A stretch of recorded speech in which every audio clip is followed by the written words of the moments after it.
अद्भुत है मेरे राम का आयन। जो प्राणी कार्य करके संतुष्ट हो जाते वो नर कहलाते, और जो कार्य पूर्ण करने के पश्चात भी संसार के कल्याण के लिए प्रयासरत रहते वो नारायण कहलाते।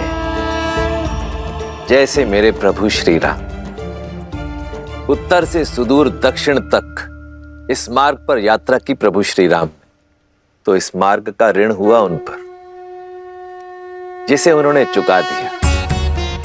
यही तो महानता होती है महापुरुषों की। जिस मार्ग पर भी चलते हैं वहां अपने पीछे अपने चिन्ह, अपने प्रतीक, अपनी ऊर्जा और संसार का कल्याण छोड़ जाते हैं।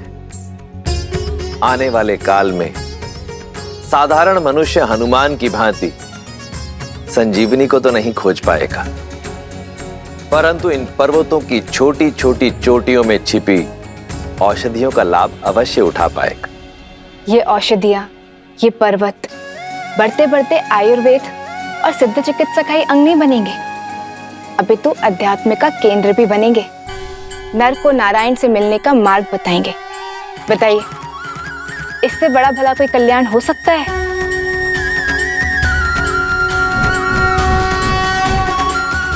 इस पर्वत ने तो नया रूप धर लिया, किंतु पर्वत से हट रखने वाले रावण के मन का कायाकल्प हो पाएगा क्या? जब कोई धर्म और नियति के विरुद्ध युद्ध लड़ता है, जब कोई प्राणी मर्यादा की सीमा तोड़ने को आतुर हो जाता है, तो उसके कर्म और परिणाम दोनों भयावह हो जाते हैं।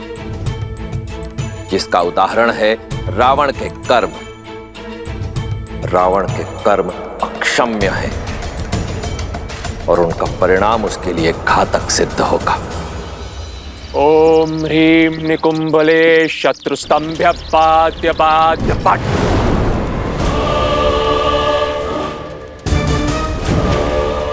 ओम ह्रीं निकुंभले शत्रुस्तंभ्य पाद्य पाद्य पट।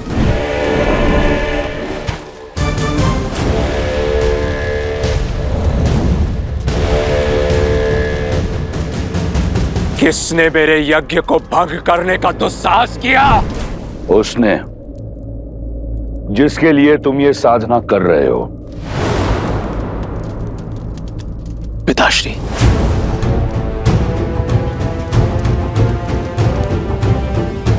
आप यहां सब कुशल तो है ना?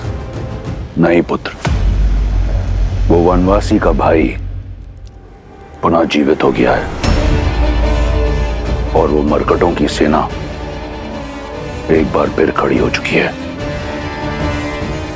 असंभव है ये। शक्ति अस्त्र का काट उन्होंने खोज कैसे लिया? उन्होंने क्या किया, कैसे किया, इससे कोई अंतर नहीं पड़ता। अंतर अब इससे पड़ता है कि अब आगे हम क्या करेंगे। आदेश दीजिए पिताश्री। समय आ गया है। भावनाओं के भवंडर में फंसे राम के समक्ष सीता को ले जाया जाए, जिसके उपरांत क्या? जिसके उपरांत राम के समक्ष तुम सीता का शीश उसके धड़ से अलग कर देना।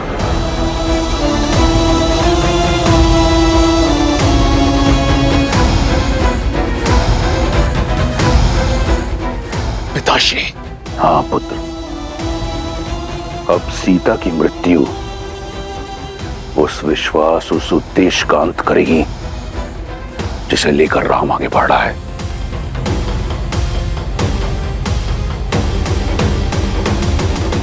भोर से पूर्व रात्रि अधिक अंधकारमयी हो जाती है और वो अंधकारमयी रात्रि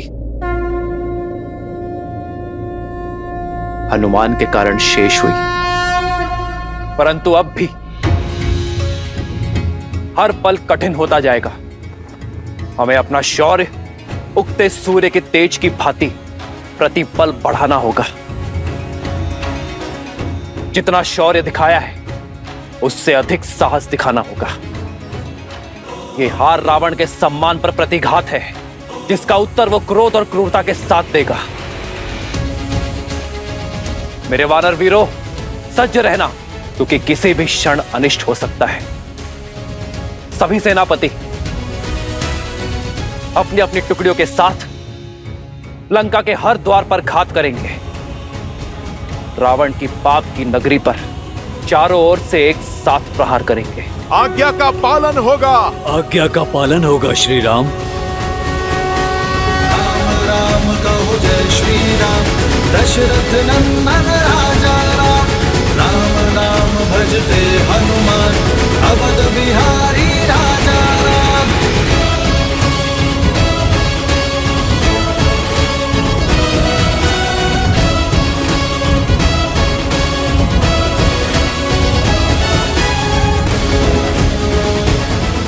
श्री राम।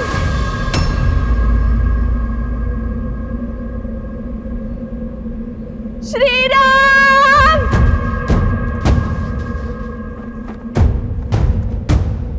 भैया ये तो भाभी माँ का स्वर है। हाँ।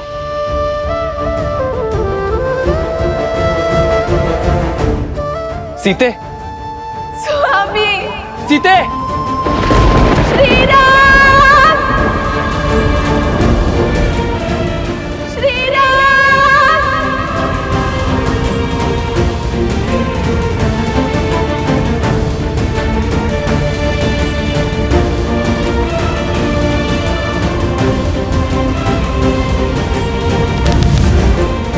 श्री राम।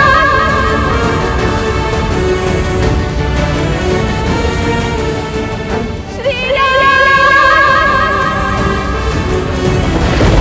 श्री राम।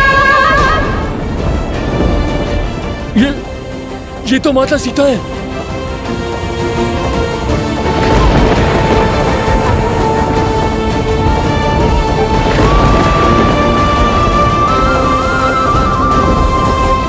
माता, स्वामी।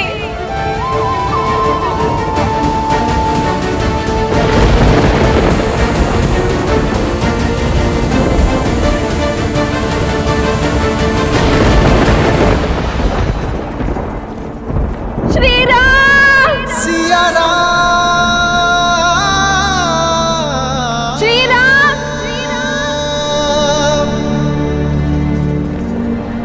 स्वामी। सीते, सिया राम, सिया राम, राम सिया राम, सिया राम। भाभी माँ,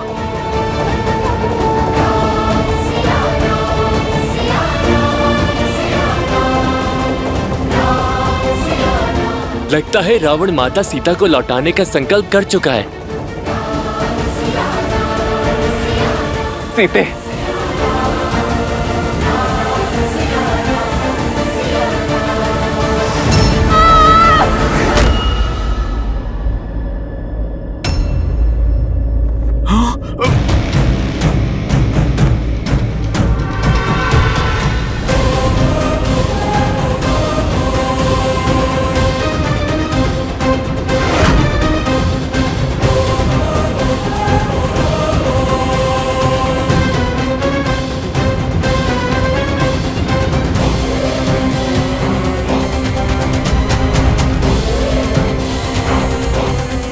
मेघनाद,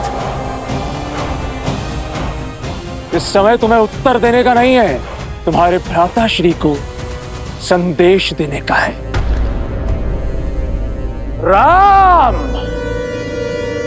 देखो, अपने पिताश्री की ओर से मैं तुम्हारे लिए उपहार लेकर आया हूं। इसी की आस थी ना तुम्हें, इसी के लिए वानरों को इकट्ठा किया, इसी के लिए सागर पार किया, इसी के लिए लंका को जलाया और इसी के लिए मेरे अनुजों और काकाश्री की हत्या की तुमने। किंतु मेरे पिताश्री का हृदय बहुत उदार है। उन्हें लगा कि अब तक बहुत मूल्य चुका दिया तुमने, इसलिए इसे तुम्हें लौटा देना चाहिए। तो कहो राम, क्या तुम सज्ज हो अपनी सीता को स्वीकारने के लिए?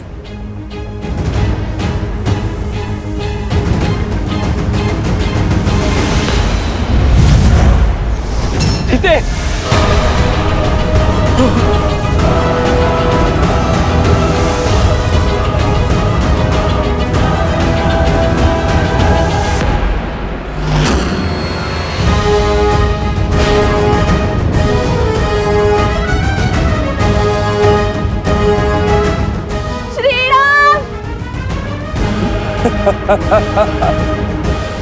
इतने से भयभीत हो गए तो फिर सीता के संहार का दंश कैसे सहोगे राम?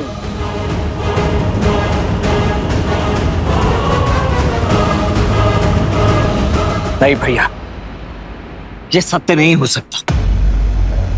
ये दुष्ट अवश्य हमें माया से छलने का प्रयास कर रहा है। हाँ लक्ष्मण, इसका रूप अवश्य सीता सा है, किंतु भाव और स्वरूप नहीं।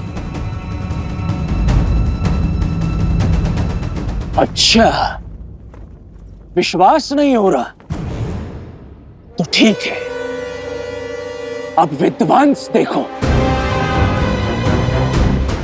देखो कैसे मैं तुम सबके समक्ष सीता को मृत्यु लोक पहुंचाता हूं।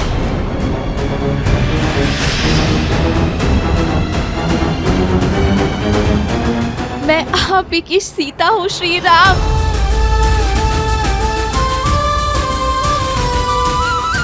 लंका के इस पाप में मेरा प्रेम का पुण्य ही मेरा संबल था। जब ये दुष्ट मुझे युद्ध भूमि की ओर ला रहा था, तब मेरे मन में भय नहीं, विश्वास था, आभार था आप सबके प्रति। युद्ध भूमि में असुरों का संहार करने वाली वानर सेना, धन्यवाद। मेरे श्री राम का संकेत मुझ तक पहुंचाने वाला हनुमान, मेरी बुझी हुई आस का दीपक प्रज्वलित करने वाला हनुमान, धन्यवाद।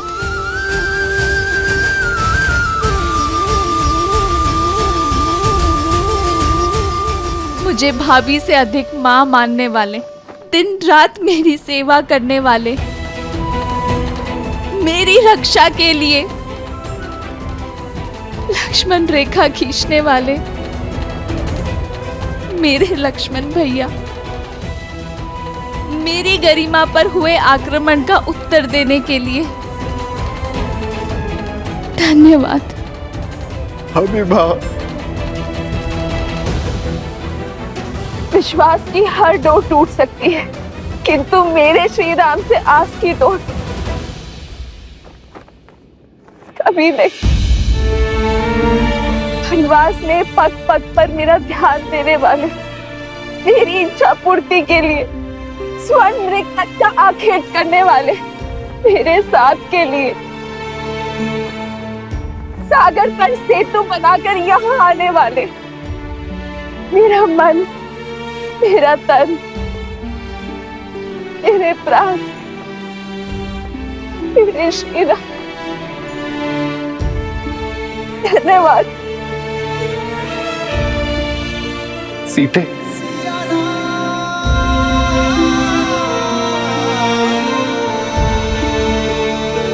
राजित नियति का यही लेख है आर्य। ना मैंने स्वर्ण मृग का हट किया होता, ना मैंने लक्ष्मण रेखा को पार करने का पाप किया होता, ना मेरे कारण हम सबको ये युद्ध का दंड भोगना पड़ता।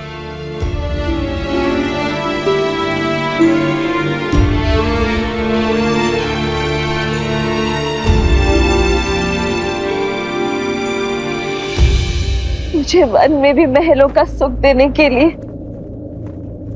धन्यवाद श्री राम। वनवास को भी वैकुंठ वास बनाने के लिए धन्यवाद श्री राम। हर बाधा से लड़ यहाँ तक आने के लिए धन्यवाद श्री राम। अपने अंतिम दर्शन का लाभ देने के लिए। धन्यवाद श्री राम।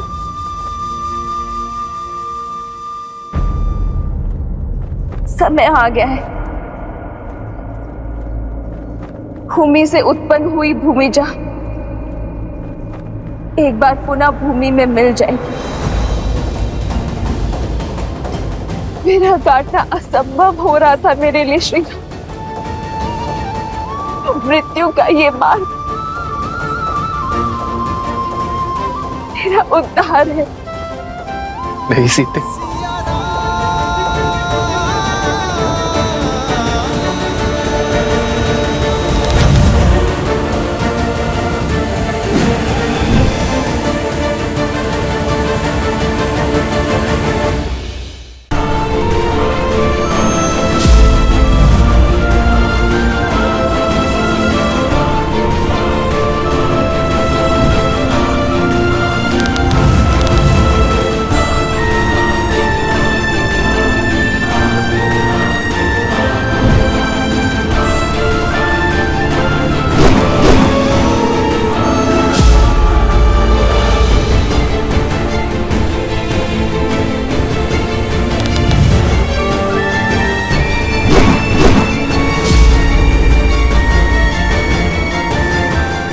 जब तक मैं इस दिव्य रथ पे हूं, ना तो तुम्हारे वार मेरे रथ को भेद सकते हैं और ना ही इस रथ पर सवार पराक्रमी इंद्रजीत को।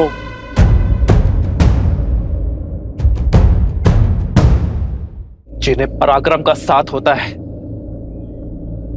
वो नीचता का हाथ नहीं थामते मेघनाथ। एक स्त्री के गर्दन पर शस्त्र रखने के बाद इंद्रजीत कहलाने का अधिकार भी खो चुके हो तुम। एक देवी के उपासक को उनके आशीष की शक्ति से एक युक्त योद्धा को एक निहत्थी स्त्री पर बल का प्रयोग करना शोभा नहीं देता। निहत्थी स्त्री मेरी बुआ शूर्पनखा भी थी। उनके अंग भंग कर दिए तुमने, तब तुम्हारे मन में यह विचार नहीं आया? इंद्रजीत, वो शूर्पनखा के पाप का दंड था, इसीलिए धर्म था, किंतु तुम ये अधर्म कर रहे हो। एक भाई के धर्म का परित्याग करने वाले, जाति और देश धर्म से विद्रोह करने वाले, आप जैसे विश्वासघाती के मुख से धर्म की बातें शोभा नहीं देती काकाश्री। लंका और लंकेश के लिए युद्ध का केवल एक ही नियम है, विजय। और उसके लिए शत्रु पर वहां प्रहार करना होता है जहां पर उससे सबसे अधिक पीड़ा हो। मैं भी वही कर रहा हूं। अपने शत्रु के नेत्रों के समक्ष उसके संबल पर, उसके बल, उसकी आशा, उसका सब कुछ तोड़कर